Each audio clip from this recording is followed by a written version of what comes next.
panayam natin ngayon, yung engagement natin ngayon, gusto kong mas tawag ng fleeting ba, yung relax.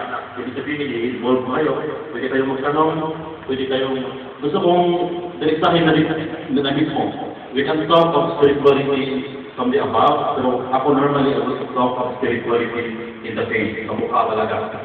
Bagamat alam natin kay Panginoon, pero alam natin hindi yung Panginoon, di ba? Alam natin hindi na nakakagila, pero receive Him, and the best way to attribute to Him everything that we have, or the providence that we acquire is by the very people around us, kaya mismo ng ating spirit sa Kanya sa pamagitan ng ating araw-araw na pamumuhay.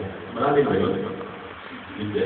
So, ibig sabihin, kung pag-uusapan natin, kung gusto niyong kumanta pa ng magpakailanman, kung gusto kumanta magpakailanman, according to Cynthia, i-check natin palagi yung ating disposition, ang ating commitment, at ang disposition at commitment niya nakadepende sa mood ninyo, problema sa pamilya, problema sa sweethearts ninyo, sa relationship ninyo, malaking epekto yan para sa ministry niyo at choir members. Hindi natin pwedeng pag-iwalayin.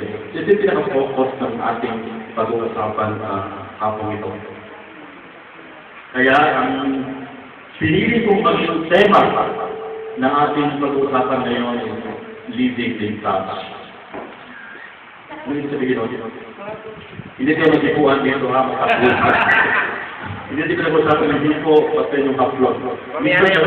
Yung mga babae, ang mga babae, magaling ng mag-detect. So yung touch ng isang tao, intrusive pa or friendly touch lang. Alam na yun.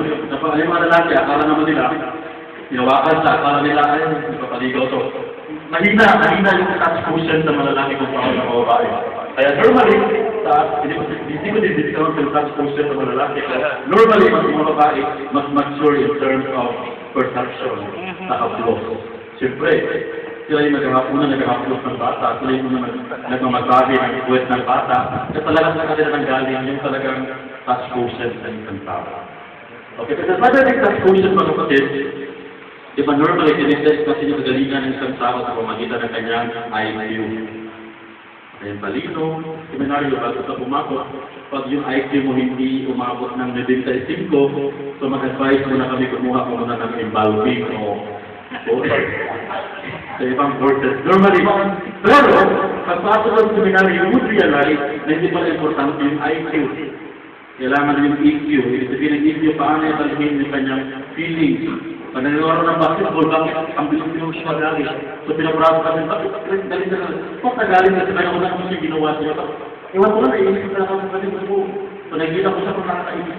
So, kailangan ipasaan na nagkahaling yan. Noon tayo mga unexplained envy, jealousy, at mga anger.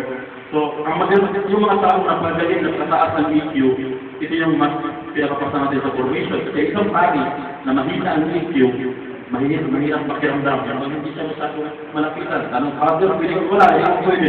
Ito na pakipunta ko kasi mahina ang EQ. At ang isang tao mahina ang EQ, mga kapatid, kunting problema lang, kung tingin niya sa muriatic acid, parang sabihin out na. Napakadali niya mag-decide pa naman, matiwag na because hindi yan sa laki, hindi yan mga kapatid sa laki ng problema o pali sa problema, sa EQ yan. Meron mga tao na napakalaki ng problema, pero buhay pa rin. At nakulong na, buhay pa rin. Hindi na iisip na maglasmas wala. Kasi nga, napakataas na palang EQ. Pero may mga tao, 50 simula yung dahil na, nakita na yung boyfriend niya, nakita, kasama, wala na. Gusto nang tapusin natin yung mga mababa ang EQ. So, hindi yung sa bigat ng problema o sa tao yung problema sa EQ. So, alam natin mga kapatid yung EQ, hindi rin sapat yun. Ngayon, uso ngayon, at ito yung ginagamit namin sa formation, sa formation, kasi mga simulated na touch quotient. Pagharap ng isang tao, maramdaman ng isang tao na ikaw talagang kinakausap niya. Minsan kasi kausap ng isang tao, pero iniisip mo yung iba. At mapapansin niya. Diba, yung attention mo, yung paghawak mo, talagang mayroong haplos na nagbibigay ng upliftment. Minsan, tulad ninyo, masyado na kayo po, alam niyo na you didn't even need verbal communication. At magtitigan lang kayo, alam niyo na, pautangin kita. So, parang alam na. Parang alam na.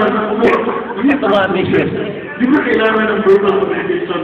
Magtitigan na din dalawa o magawa ka na alam mo na kung anong pinakailangan nito. Hindi pinakamalalim na po. At gusto ko,